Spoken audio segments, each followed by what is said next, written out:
Brandon here, and time for more SexxxPerTease. Today's question is, my boyfriend is an alcoholic and I do not know how much more I can take. Now, addiction is very serious and it's a very complicated issue to even try to deal with, especially since it's not even your own addiction, it's your partner's addiction. And it's like you want to stay there and be with them and help them through this, but some people just refuse to change and refuse to get help and refuse to put themselves or even put you first. And I honestly feel like I don't feel guilty in saying like, I'm gonna break up with you. Like, I want nothing to do with you. And I know it's like, that can sound cruel and horrible, but I also feel like I'm not putting my life in danger for someone else. And if you're an alcoholic and it's getting to the point where you're perhaps like violent or a danger to yourself or others, like, I'm not going through that with you. I don't care how long we've been together. I don't care how much I love you. Like, I'm not putting my life in jeopardy for love. Like, that is crazy to me. And I feel like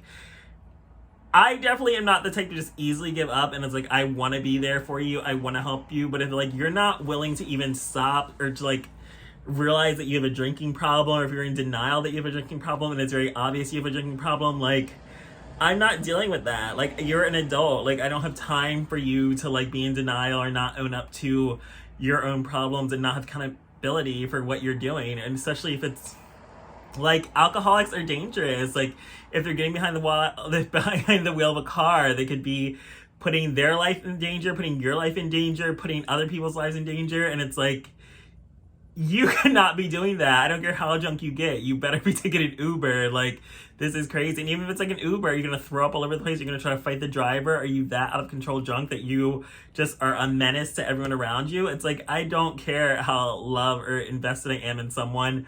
I have to walk away because I'm not going to die because you are crazy. And honestly, I know I don't have the best like empathy when it comes to other people, but I also feel like, you know, alcohol can potentially be bad for you and dangerous for you and could kill you. So it's like, I don't have time for you suddenly deciding to get like a drug addiction. Alcohol is technically a drug while we're together. It's like, you didn't have a drinking problem before. Why do you have one now? So I'm just very intolerant of things like that. It's like, no, I'm not dealing with your coke habit. No, I'm not dealing with you deciding to try meth or become addicted to it. I'm not dealing with you getting addicted to fentanyl or pills. Like, I don't have time for that. Like, you should know right and wrong, good and bad, what is good for you, what is bad for you, what is dangerous for you, what is not. Like, we're adults. Like, I feel like we all took DARE in like middle school, high school, whatever, elementary school. You knew drugs are bad for you. Like, yeah, I enjoy drinking, but I also know how to drink in moderation, and I need a partner that also knows how to drink in moderation. So dealing with an alcoholic partner is definitely terrible. Like, it's not a situation anyone wants to go through, and sadly it happens.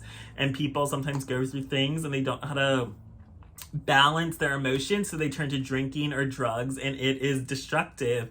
It's destructive for themselves, since honestly, long-term drinking use is going to lead to liver problems, going to lead to possibly needing a transplant, or also possibly leading to you not being able to get a transplant, and you're going to die because of your alcoholism. And if that's not even the case, it's still the possibility you could die just from drunk driving, or you get yourself in a situation being too drunk, or decide to start a fight with the wrong person and suddenly you're dead. Like, I do not want to deal with that, and I don't think you want to deal with that either with your partner. And I honestly feel like if you haven't tried all methods, so I feel like the first step is really just confront your partner. Like, hey, your drinking is out of control. You need to stop. You need to change your habits. And if they're in denial about it, maybe you have to record them and show it to them when they sober up, just how crazy and destructive they were. But even if that is still waiting around too long, because it could potentially be too late eventually, where it's to the point where it's like they're trying to beat the door down and attack you while they're in a drunken rage and you're scared for your life. You have to call the cops. Like, nobody wants to be in any of these dangerous situations dating an alcoholic. Like, it is terrifying. It is scary. It is soul crushing. It is devastating to see the person you love, you can't even recognize them or get through to them because they are under the influence of alcohol, and you have to wait it out for them to sober up or pass out to feel safe and comfortable. It's like nobody wants to deal with that stress. Like even stress about that all the time is going to be bad for your own health, because stress is bad for you. Like it will send you to an early grave, and it's like you do not need to keep yourself in this situation for love. Like if they aren't willing to get themselves better, then they have to be their own problem. And I know it's going to be really hard, especially if you have kids together. It's like you can't just separate from them, but it's like you need supervised visitation while you're sober and not out of my sight, because honestly, I can't trust you around the children if you're drunk. Like, period. I don't care about any other circumstance. You are a danger to yourself and others. There is no excuse for me wanting to go through that or have you be a danger to my health and safety, and then you're definitely not going to be a danger to my children's health and safety. You're not even going to be a danger to my pet safety. Like, I do not play with that. Like, no, you need to get your shit together. Go to rehab. And I know rehab's super expensive and it's not affordable for most people, and it's not an option for most people because it is so hard to get, because most people, I think you have to pay for rehab out of pocket.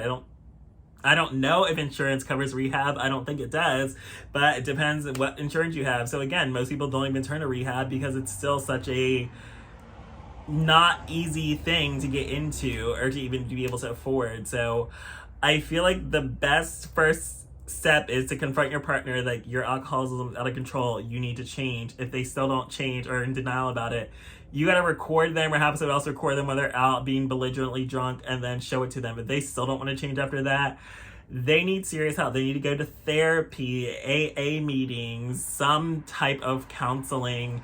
And again, if they're just refusing to do anything to change their behavior, sadly, the only option for you is to just walk away. You just have to make a clean break. You have to put yourself first. You have to put your health and safety first. You have to put your kids' health and safety first.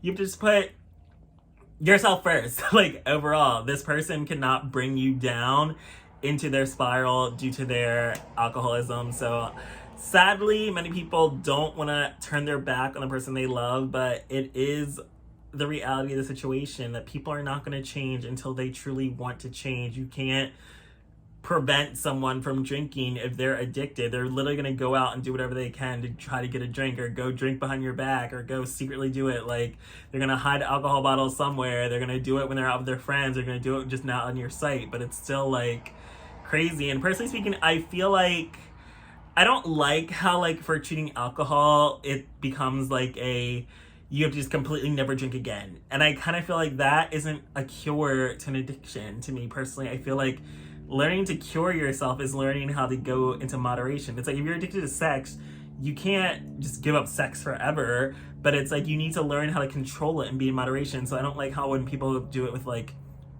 alcohol, it's like, no, you have to be sober, you can't ever drink again, because I feel like that's just such an extreme to the point where it's like that didn't really change your behavior, because it's like, oh no, if I have a drink I'm gonna go crazy. But it's like, why aren't people able to like teach them to like, okay, you don't need 7 drinks tonight, how about just 2 and call it quits? Like, I don't know why it has to be like the extreme of like, I'm sober, I can't ever drink, you can't drink around me, I can only have a mocktail. It's like, why can't you control yourself? But honestly, that is the problem with addiction. People don't know how to control themselves, and I honestly don't have time for that. So I hope that helps with your situation, and definitely have to put yourself first and not let somebody else's addiction bring you down, because it's a danger to your health, your safety, your life, and your future. So put yourself first. Thanks for joining me for this episode of SexxxPerTease.